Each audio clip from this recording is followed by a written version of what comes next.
Ramai orang lega dan happy apabila market recover.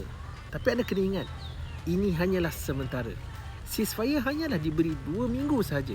Adakah ini akan berterusan trend reversal ataupun dia ini adalah hanya sementara? So, save video ni dan tengok sampai habis untuk anda tahu jawapannya. Ya, market memang suka berita baik. Tapi anda kena faham, ceasefire ini hanya 2 minggu. Ketenangan pun hanya 2 minggu sahaja dan benda ini boleh berubah anytime. Kalau tiba-tiba US nak serang balik within 2-3 hari pun boleh berubah sentimen. Jadi korang janganlah happy sangat sebab ini hanyalah sementara. Apa maksud dia? Dalam situasi sekarang yang penuh dengan geopolitical tension ini, dalam ceasefire ini, apa yang berlaku adalah mereka akan rancang serangan seterusnya.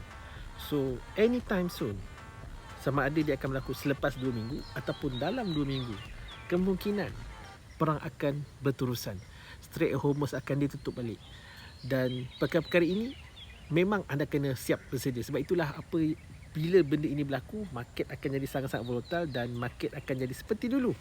Sebab itu kenapa tolong jangan gembira sangat apabila market nampak naik tinggi semalam 8 April recover balik.